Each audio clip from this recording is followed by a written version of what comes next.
Hey guys, George of SoundTraxx here, and this week on the video we're going to show you how to set up dynamic digital exhaust using our TSU Big Steam that we've installed in this big boy. We're also going to go ahead and set up the chuff rate just to show you a neat little trick that you can use for an articulated locomotive. So let's get started.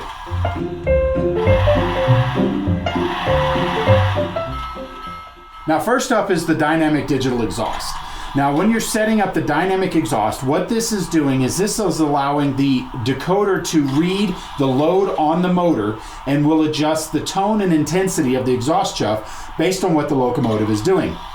So therefore, if you're pulling a heavy train uphill, your locomotive is going to sound like it's working a whole lot harder than it would be if it was coasting down grade. Now with their steam decoders, there's a little bit of the dynamic exhaust already set up in there, so you can enjoy it right out of the package. But there is a calibration process to help give you an ideal situation that your decoder knows that exact motor's sensitivities and will adjust everything accordingly. So to do this, we're going to go ahead and plot 2 points on a graph that the decoder is going to use as a power consumption reference for the model's motor. So once we know how much the power the motor typically uses throughout the speed range, estimated by the other points, now we'll be able to use that as a reference. But first, we have to set it up. So the first thing we want to do is get the model moving at speed step 1. So we're going to go ahead and take our throttle. We're going to get our locomotive moving at speed step 1. Now this is the absolute slowest this model will move. So what we're going to do is we're going to take CV 2.503. We're going to set this to a value of 255.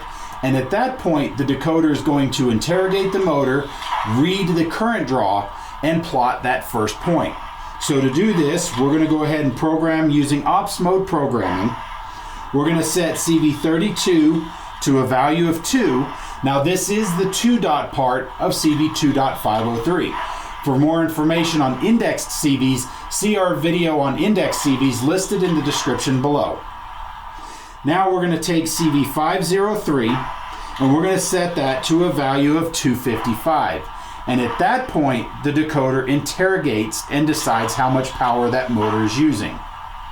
Now we exit out, and now we're going to set CV 2.504 to a value of 255 to auto calibrate. And this one you want to set at about your traditional moving speed. So we're going to go ahead and run this at speed step 30. Now we're going to go ahead and set CV504 to a value of 255. Now remember, CV32 is still set to 2, so that is the 2 dot part in CV 2.504. So when we set this to 255, the decoder auto calibrates how much power that motor is using at speed step 30. The last thing we want to do is set the sensitivity. Now, as I mentioned, this does come with a level of sensitivity defaulted in CV 2.512, and this is the sensitivity to the load on the motor. So what we're going to do is we're going to go ahead and set CV 512. We're going to set that to a value of 120. You don't want to go too high because then it can be so sensitive every time you encounter a turnout or a curve, you'll get those changes. But I like a value of 120 for steam locomotives because it gives a more dramatic response. So now we're going to go ahead and move our locomotive at speed step 10. Now we're going to put a little pressure on the wheels. And you can hear how that chuff is dynamically changing based on what my locomotive is doing. Now a couple of things I want to note. Number one is you don't normally want to do this on rollers. Rollers do exert a little bit of resistance on the wheels, and so you're not getting a true operation of the locomotive light on flat level track. So you want to be able to run this on a flat tabletop, but for the camera, so the locomotive stays still, we put the locomotive on rollers. The other thing is that once you set a sensitivity or even do the calibration, you can always go back and redo that. So if you decide that your sensitivity of 120 is too high, you can go back and change CV 2.512 down to, say, a value of 60 or 80. You can continually change that. Now for CV 2.503 and 2.504, not only can you auto calibrate, but if you go back and read the value in those CVs, they're not 255, they're set to a value. And that is based on what the decoder interrogated the motor. So if you want to go in and spend a little more time with this, you can go in and manually set values in CV 2.503 and 2.504. So if you're duplicating or replicating another locomotive, you can go in and just manually enter those values. But I encourage you to go through the calibration process. That way you get this same load every time with the model.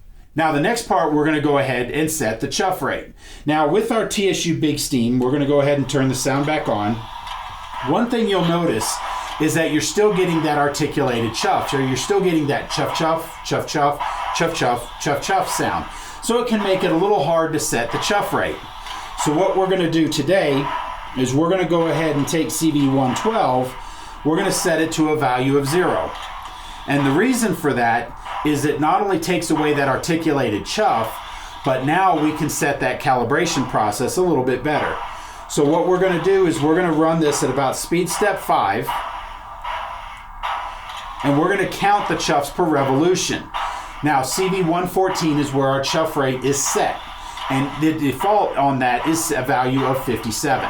So we can adjust it higher for faster chuff rates or lower for lower chuff rates. Now the reason we set this to a single chuff is that way we can pick either the front set of drivers or the rear set of drivers to match our timing to. Because once we go back in CV112 and add wheel slip, you're going to hear that second set of drivers going in and out of sync with themselves. So just pick one, count the chuffs, and be consistent. So on this particular locomotive, let's go ahead and count the chuffs.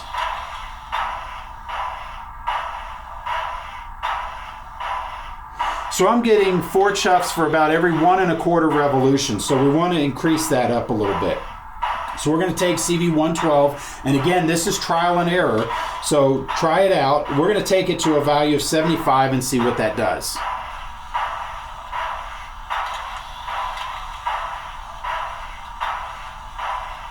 It's pretty close. It's not quite there yet. So we're going to go ahead and take CV114. And this time we're going to try a value of 77.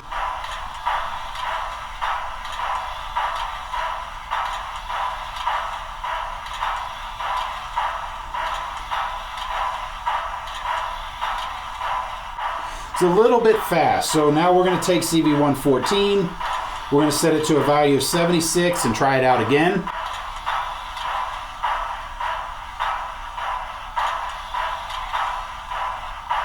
That looks pretty good, so we're going to go ahead and leave it there. So now we're going to program CV112 back to the value of 170 that we had programmed in there before, where now you're going to get that articulated exhaust, you're going to have the feed water system, you're going to have the oil burner, and all those other sounds that are preloaded in the CV112. Well guys, I hope this has been helpful for you. For more information, visit our website at SoundTraxx.com, and be sure to check out the user's guide for all the things that you can do with our Tsunami 2 steam decoders.